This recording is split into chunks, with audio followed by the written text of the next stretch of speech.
The Redefined podcast is part of the Winmate Give podcast network.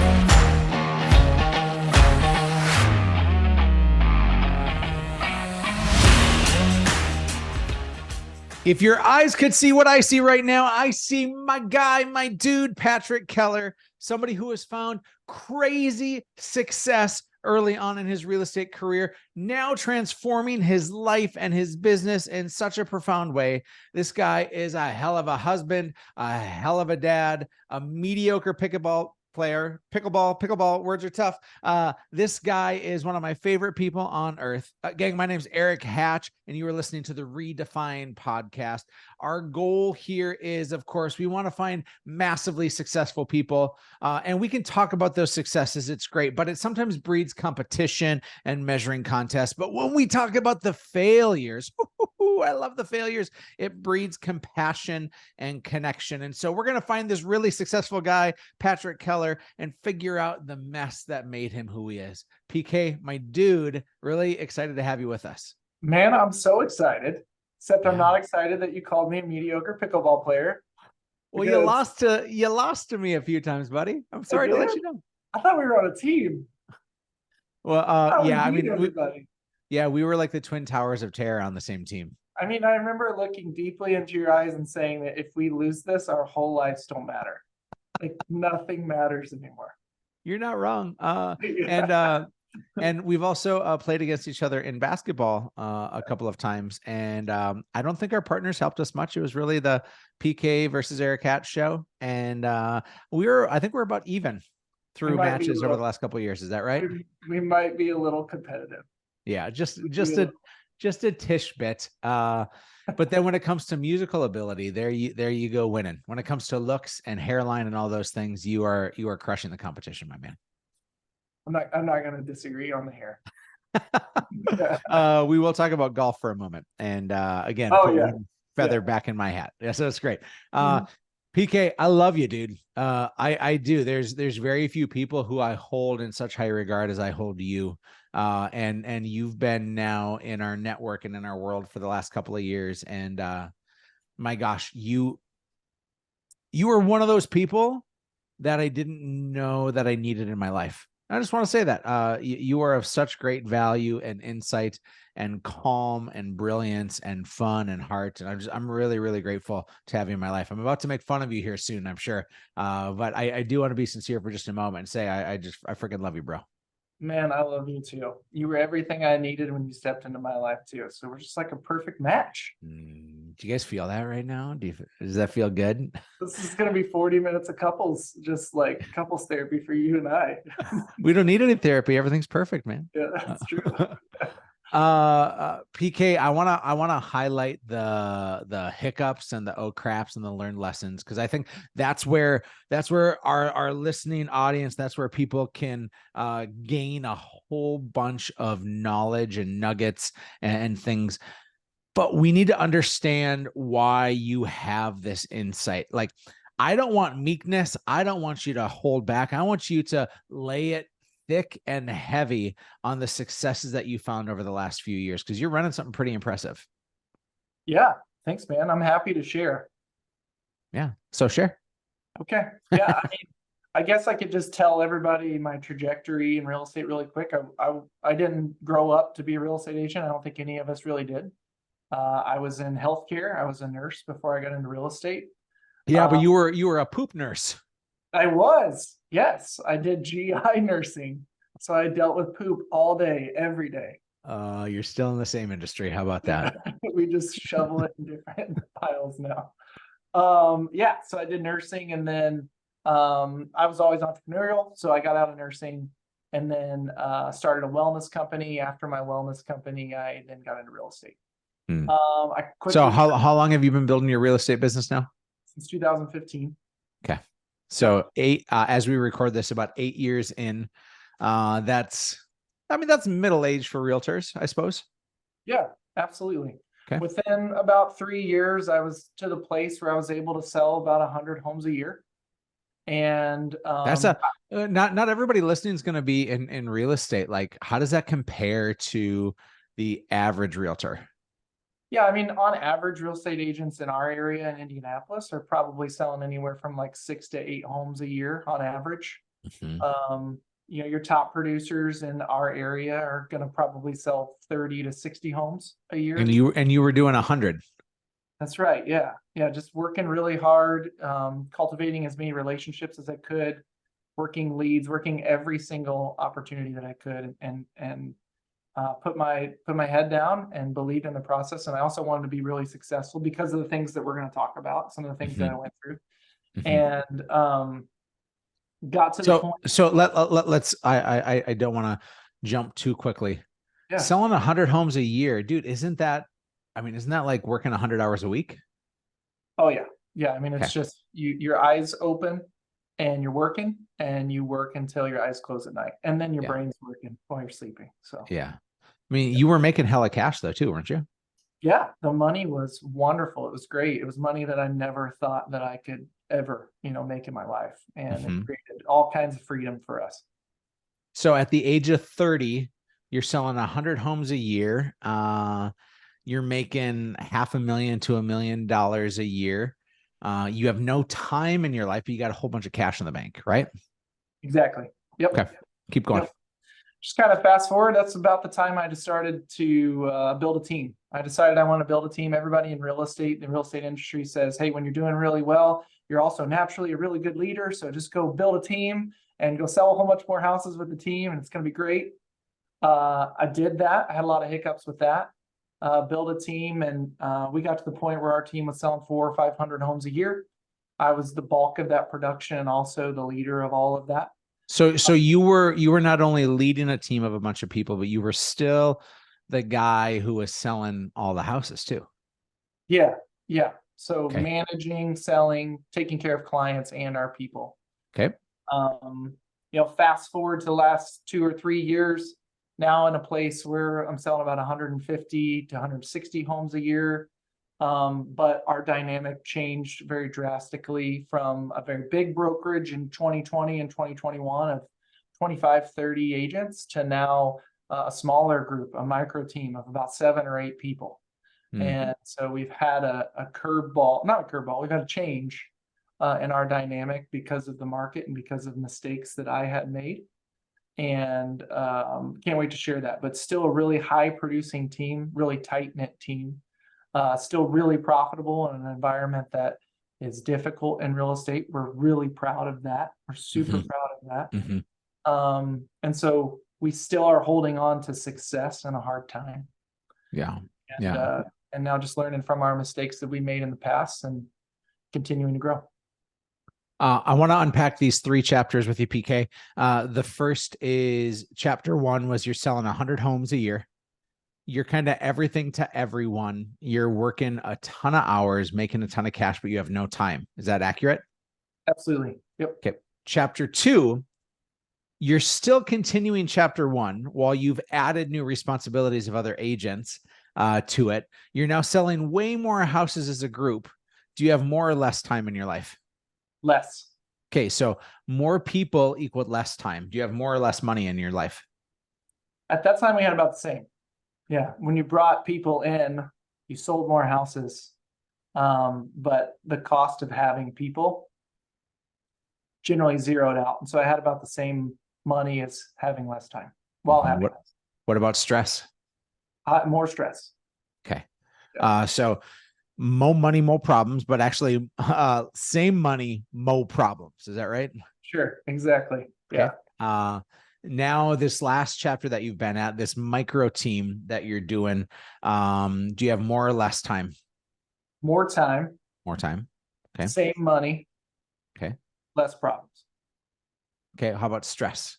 Just totally gone or just less? Less. Okay. Yeah. So of the 3 chapters, why is this one the best?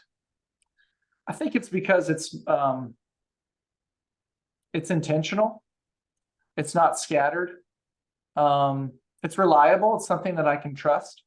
And I can wake up and I know that it's working. This team is working. We have each other's backs. We all have a really, really important role. And it's not waking up and trying to fix something every single day. It's trust. it's somewhat comforting. Are you saying you can't trust a team? No, no, I'm saying that I know now that I've found my people, and when you have your ride or die homies, the people that you can plug in with every single day, that feels like trust, right? Like we have each other's backs. Mm-hmm. And I think your team can be that. I think anybody can build a team like that, but as it grows and gets huge, there's going to be a lot of accountability and systems in place where you, in order for you to have that kind of close, tight knit trust. Mm-hmm. Mm-hmm. So obviously you've pulled some lessons of wearing different hats, being this different person in your world. You found success though in terms of financial success, right? You went from being a guy in healthcare and nursing to now somebody who owns a small business. And financially, I know your numbers, you're probably making 15 times what you were making as a nurse. Is that fair? Absolutely. Yeah. I mean, to the point where we could make $1 million every year. How many hours a week goes into that $1 million? Nowadays, probably 55. Okay. It's not a bad dollar per hour. Exactly. Yeah. Yeah. We're Okay. really about that. Well, congrats on finding a 7-figure life that is not crushing you with stress. That's a big deal. So we've seen the success here, PK. Also, it needs to be noted, married, 2 kids, awesome, devoted guy to your community, hyper involved in making sure that your little niche in Indianapolis becomes served well by you. Is that fair to say? Absolutely. Yeah. Okay. Huge passion of mine. Okay. Where'd this come from? Like, I know we had a conversation about your upbringing and how that maybe left you as somebody with some battle wounds and some frustration. I'd love to understand what kind of parenting and what kind of investment your parents made into you, pushed you, pulled you, supported you, held you back, all those things. Yeah, absolutely. I mean, my parents are the world's greatest parents, in my opinion. And when I was younger, in my younger years, not being very wise, there were times where I resented my parents. My parents believed in things like commitment. They believed in things like learning, and they believed in pushing the boundaries of what a lot of people would be comfortable doing. And so every time I committed to something as a kiddo, my parents reminded me that I had to stay committed to it and I had to stay focused on it. And if I was going to do it, I had to give it my best. And I have memories of being a young kid playing sports. And after a game, you know, my dad or my mom would tell me all the things that I was doing that I need to get better on. And then they would tell me all the things that I did really well. And they were just constantly coaching me. My parents were coaches. They were just natural coaches. And there were so many times where I was frustrated with them because they held me to a higher standard. They held me accountable to the things that I committed to. And I absolutely look at that today as the greatest parenting style, in my opinion, that I could have had. They instilled in me this tenacity. They instilled in me this like ferociousness in pursuit of my goals. And they did it while loving me. You know, it wasn't my parents never Didn't it feel so constrictive for you though, PK? Sure. When I was younger, absolutely. I felt like they didn't love me. They were pushing me too hard, right? Interesting. Yeah. When I was a teenager and we have all these feelings against our parents about the hard things that they're making us do or the lessons that they're making us learn or even like the curfews that they upheld. You know, you think that your parents don't love you and you think that your parents are being too hard on you. And it turns out that they instilled a ton of values in me that have carried over into my business. And then I coach and love on people the same way they did. And I want to be that kind of parent for my kids. I want my kiddos to be committed. And I want my kiddos to be ferocious in the pursuit of their goals. I want them to have tenacity. I want them to go get what they wanted. My parents never told me that I couldn't, be whatever I wanted to be, but they said if I was going to do something, I had to be the best at it. Mm. How did that derail you though? Because if your parents say you have to be the best, when you weren't, what kind of stories, what kind of narratives, what kind of self-esteem issues did you deal with during something like that? Sure. What was interesting, and this might come across as arrogant because I know I'm not the best at anything that I do. What was interesting is whatever they instilled in me in those younger years and today, they still do this today, by the way. They made me believe that I could be the best. And so if I wasn't the best, they made me believe that I had a trajectory to be the best. So I just kept believing I'm gonna go be the best. I can be the best. Or I am. How did they instill that narrative in your mind that you could be the best? I think they just painted the picture that it was possible. Right?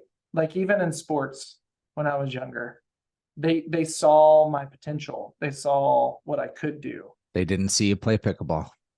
Not yet. I need to get them out there. But they were encouraging, but they were also coaching, right? It was a consistent affirmation slash mode. I mean, you can't get somebody to be their best by just being their cheerleader, right? Yeah, exactly. Okay, interesting. They also invested, so much time into me for me to believe that. And there have been probably unhealthy versions of that in my life. When I was younger, maybe high school, college, like I got to the point where I did believe like I was the best at everything, right? And maybe my attitude showed that, or my ego showed that. And then life would, show you that you weren't. But then whatever they instilled in me, I would just be like, you know what? I'm going to get up and I am going to be the best. I am going to go be the best. And it's instilled in real estate. I'm going to be the best realtor in Indianapolis. I'm going to be the best real estate agent in my county. I'm going to be the best real estate agent in the state. I just believe that. And I am always shooting towards that. I don't believe this to be true, but like, doesn't that make you cocky? I think it can come across as that. Yeah. Yeah. Yeah. I think like this is your coffee house conversation now, but I think that if anybody in our society says that we want to be the best, I think some people automatically just assume that as cockiness just by saying that. Just like wanting to be the best. Yeah, the desire of wanting to be the best. And that's wrong on our society, right? Like you look at LeBron James or Michael Jordan or anybody, half of the world looks at that person, negatively because they have openly said they are the best or they want to be. And there's nothing wrong with that. We all should be. It's almost like when you're the underdog, people cheer for you. And once you're the big dog, people cheer against you. Yeah. Yeah. Are you the big dog now? In my mind, no. Okay. Others might respect me in that. Right. In my marketplace and in my area, people have said that to me, but in my mind, I choose to be better. I choose to sharpen my sword every day. So how are you both the big dog and somebody who is proudly broken? How do those things coexist with one another? I don't think that you can be truly the big dog in anything unless you are humble and are able to be broken. So I don't think that's something that's like taught. I think those things naturally coexist. Every huge organization has so many flaws, and Google, Microsoft, Apple, all of them. right? Like they are the biggest dogs, but they Yeah. have some real serious stuff wrong with them too. Mhm. Yeah. What are your real serious problems? That are wrong with me. Oh man, I worked in poop as a nurse when I was younger for a long time. That's a serious problem. Um, I think that I probably have a false idea of what true success is, maybe. Mm, Like constantly striving for something that's maybe unattainable. Um, I think that I believe in people more than they believe in themselves. mm, Um, I think that some of our flaws are also like our biggest superpowers. mm. And I think my biggest flaw sometimes is um, not knowing where my goalposts are, right? And Yeah. like changing, sometimes changing focus on things when I should have kept my focus on something that was working for a long time. And but I also believe that that's kept revenue coming in creative ways and those kind of things. So Mhm. I'd say,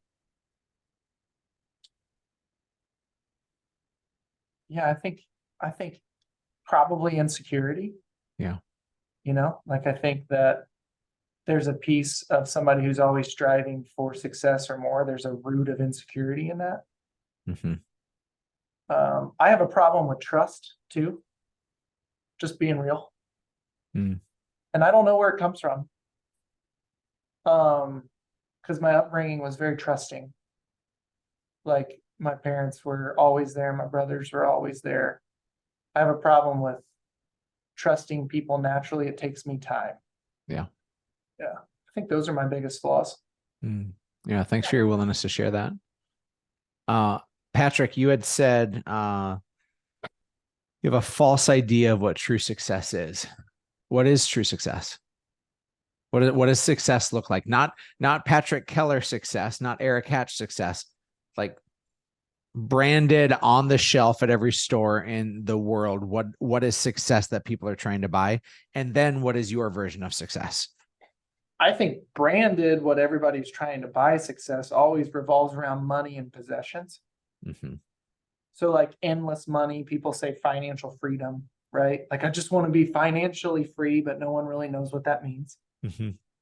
And they want to have all of the things that they want. And that's what success is to most. That's what we sell the idea of success on. That's what we do in real estate, right? Like when you have these new agents that want to come on and you're like, hey, you see me or you see this person, they live this huge life. That's what you want, right? Oh yeah, that's what we want. We want the house, the boat, the cars, the things, the everything. And we want financial freedom. So I think that's what branded success is. I think success for me is peace, like peacefulness. Mm-hmm. Um, and that's a huge word because it means so much. It does mean financial freedom, right? It means that to never have to worry about money or putting food on the table or doing the things that you have to do for your family and your friends. I think that's peace. I also think peace means you're doing something that fills you up every day, all day. Mm-hmm. And I think peace means that you're doing good and you're doing something that people trust you in and you're making a good impact. So I think success is peace. I think success is peace and clarity right now to me. Are you successful? No. In some aspects, sure. And some still working on it. Are you chasing the wrong dragons? Probably, yeah, every day, I'm sure. Yeah. I just want to post. I want to pause for a moment and live in this unique spot as we're highlighting somebody who is really successful in terms of dollars made and impact established and houses sold and business built. And then when I ask him, "Are you successful?" you say no. Is that because you have such an exceedingly high standard, or is it because you're off the mark? It's probably due to my standard. Okay. Yeah. It's probably due to my, Because but because also, don't you think the average Joe, and we don't play for the average Joe, right? sure. We play for the people that love us the most. Would Amanda, your wife, say that you're successful? Yes. Okay. Would your kids say that you're successful?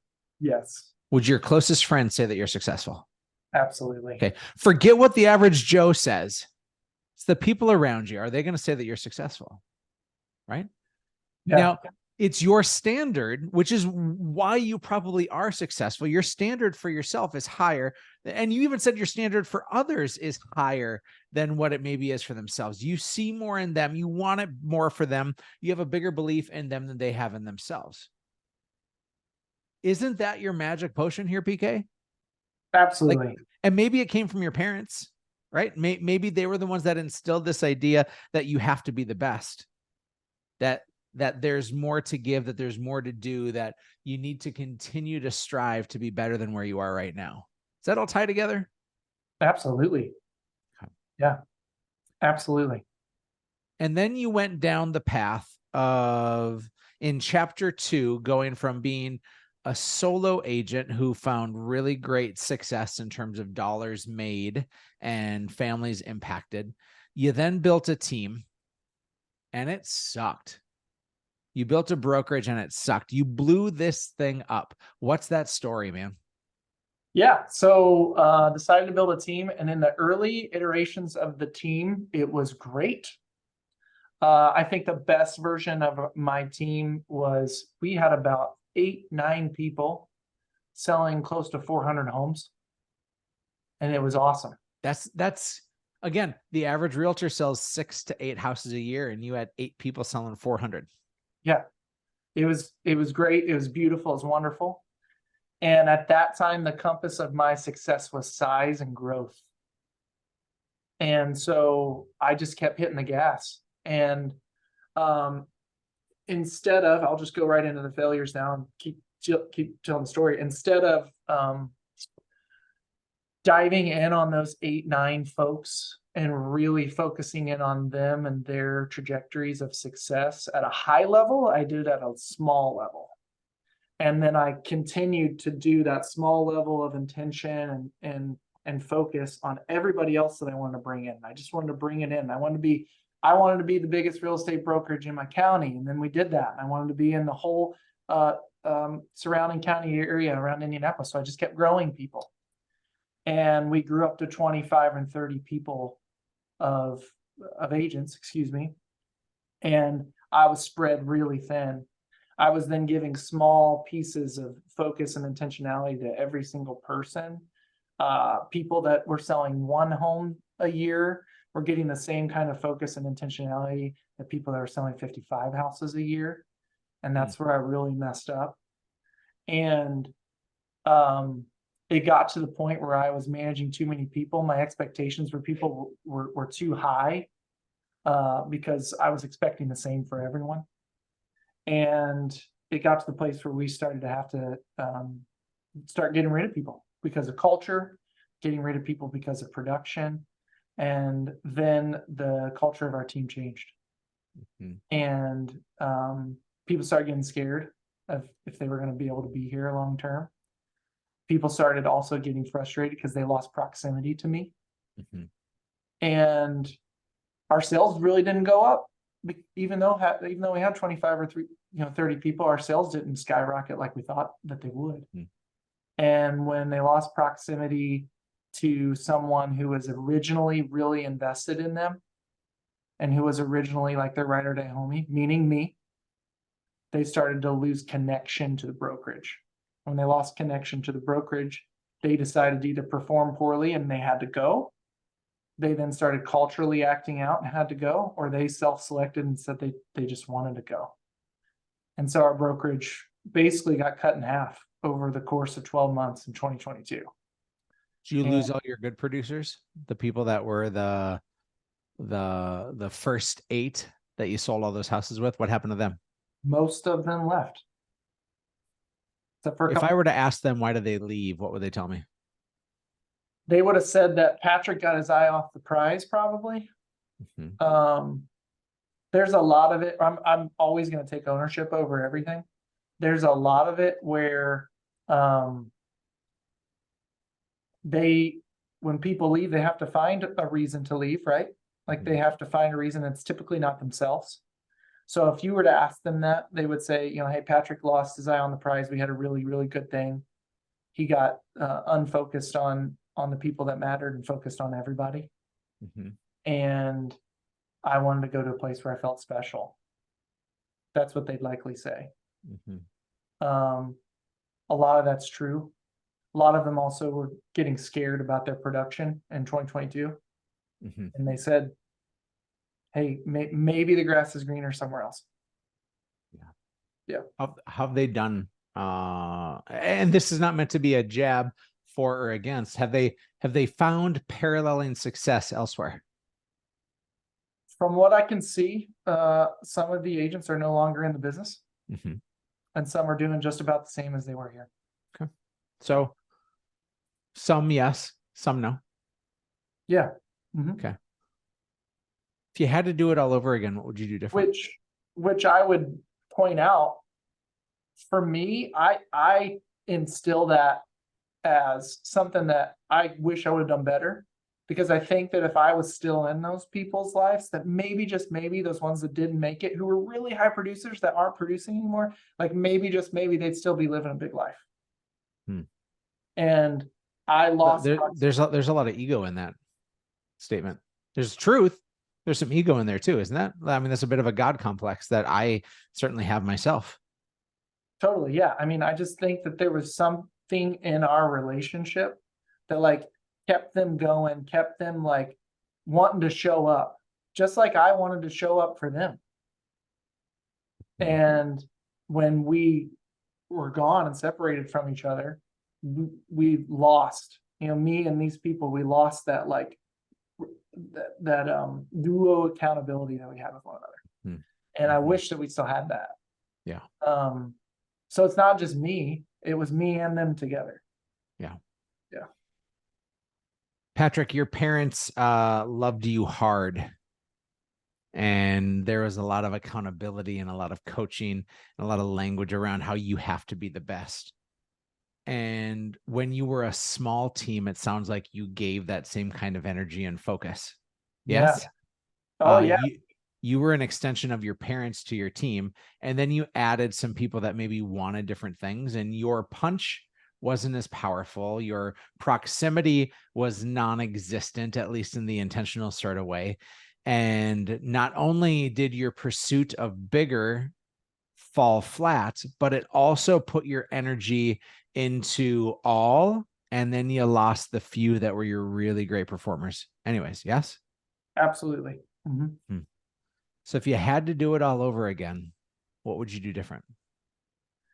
I would continue to keep things smaller. And if growth were to happen, I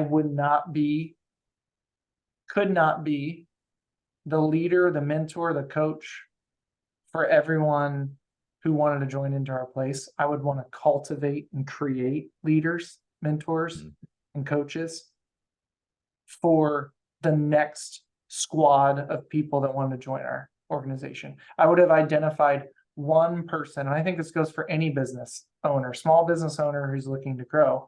I would have identified one person that had 80%, 70% of the passion that I did for my business. And I would instill in them as much as I could about being a leader, a coach, a mentor. And I would have said, you get the next squad.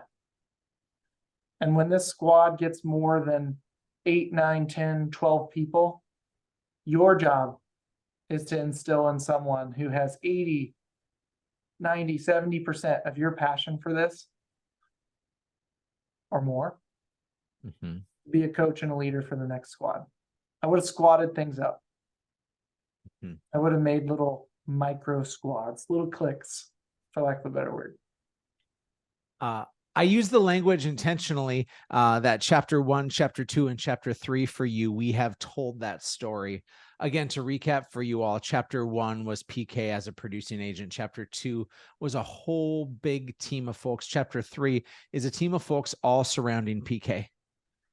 I actually think that your next chapter is in section 2, because everything I just talked about is section 1. It's like just the first part of the story that talks about the iterations, and they all have different stories and rhythms to it. But I think section 2 is the next man up section. Yeah. Literally moving people into this next phase. And gang, I don't know if you understand leadership development and how freaking complicated it is. You need somebody to sell a house. You get them to be comfortable with people. They understand the contracts. There are some scripts that you can do, and magically they're going to sell some houses. I'm playing it lightly, but nonetheless, that story rings pretty true. You fast forward a little bit, and now you're trying to get somebody to be you as a leader and dealing with all of those issues of proximity and how hard do you push? How much do you coach? Where do you cheerlead? Where do you stay silent? What systems do you create? What leverage do you bring about? Like, PK, is it true and fair to say that this second section here of the next man up is way harder than the first? Absolutely. Yeah. Because it's leadership development, like you said. It's not just skills training and coaching, it's development. It's like personality creation. It's all kinds of things. Yeah. Well, you said something that I thought was so brilliant. You need to find somebody who has 70% of the passion and drive and the focus that you have. Why the hell wouldn't that person go and just do it on their own? Because they didn't have 100% of the passion that you have. Don't they think that they have 100% though? What's that? Don't they think they have 100%? Sure. Yeah. And the other piece is that why wouldn't they just go create it themselves? I mean, you have to have instilled enough value, and you should have been able to portray enough value to them and position it as like a partnership to them. Right? Like if you want somebody who's incredibly talented to stay with you forever, they have to understand that this is a partnership. This is not just some role they're filling. It's not some job. This is something that we're doing together. You have to give them ownership in it somehow. And that's why they stay. And maybe somebody who's as passionate as a business leader, maybe they end up doing their own thing. And that's okay, because you taught them how to do it. And that's pretty fulfilling too. It's gonna hurt, but it's pretty fulfilling as well. So I think that's why they don't leave, is because you have to position this as a true thing that we're doing together. And you've earned it. Do you understand how powerful you are, PK? Because the true sincere piece of all this is, if what you said has an ounce of truth to it, then that means that if somebody's going to stay with you, they're staying with you because you will have a faster track for them to be the best version of themselves. Sure. If you can continue to show that in this partnership, they will have a faster, better, smoother, easier path for them to achieve their goals. It can no longer be about you. It's about their goals and what they want. If Mark Cuban comes into my world, he's my favorite shark. If Mark Cuban comes into my world and says, Eric, I'd love to help you reach your goals, and I'm going to come alongside. I'm not even asking for anything. I just want to partner with you, and let's split the profits going forward. And say, hell yeah, every time, all day. And so, PK, I'm wondering if I can split profits with you. I'm sure we'll figure something out. Hey, we're gonna wrap here in just a moment, but I want to say this is you gave our listeners some really good, I think, ahas and takeaways here in terms of the risk of going wide, and deep is usually a better option. That pushing of you have to be the best is a powerful statement. I never got that from my parents. And I instead had a chip on my shoulder, which served some people well. And you didn't necessarily have a chip on their shoulder. In fact, when we were talking about this off air, you had said, hey, I don't have this like huge life trauma thing that is the pusher of, but instead you have a consistent narrative of. And I don't know about you, PK, but like I'm afraid of raising spoiled rich kids. Yeah. Yeah, And- absolutely not. Not an option. And my kids are spoiled and rich, you know? Yeah. And it like how much do you push them? How much do you baby them? How much do you support them? And then for kids, it then transcends to yourself and it transcends to team members. And like it's all the exact same narrative. And what I'm hearing from you is that pressure makes diamonds. Yes? Yeah, absolutely. And you should put more pressure on your team. Yes? Absolutely. It's okay to have high expectations. So long as you give them the tools, the resources, the knowledge, the coaching, and the love that they need to meet those expectations. Raise your standards. Yeah. Yeah. I posted on Facebook a couple of days ago saying that if you lower your standards, you'll lose your talent. And if you raise your standards, you'll lose your losers. Amen. Yeah. So you heard it here first. Patrick Keller out of Indianapolis, Indiana, running an incredible real estate business and team, is here to put pressure on people. Himself, his kids, his good old buddy Eric on the pickleball court, and everybody else in between. PK, if people want to follow you on the social medias, I imagine Instagram's the best spot. What is your Instagram handle? Do you know it? It's Patrick Keller Realtor. Excellent. Patrick Keller Realtor. And go to- Keller. They can go to meetpk.co. Ooh, even better. Meetpk.co.com was somehow taken. So meetpk.co is the best spot for them. And gang, if you are enjoying the Redefined podcast, do me a favor. Like, subscribe, leave a review. We want to hear all those things. And we are committed to bringing you amazing people who've seen some stuff and have been through some crap. And so it is an honor and a joy to grow with you all. PK, God bless you. I love you, brother. Let's keep doing good and let's keep putting some pressure on one another. And for the rest of you, have yourself a beautiful day. We'll catch you on the flippity flip.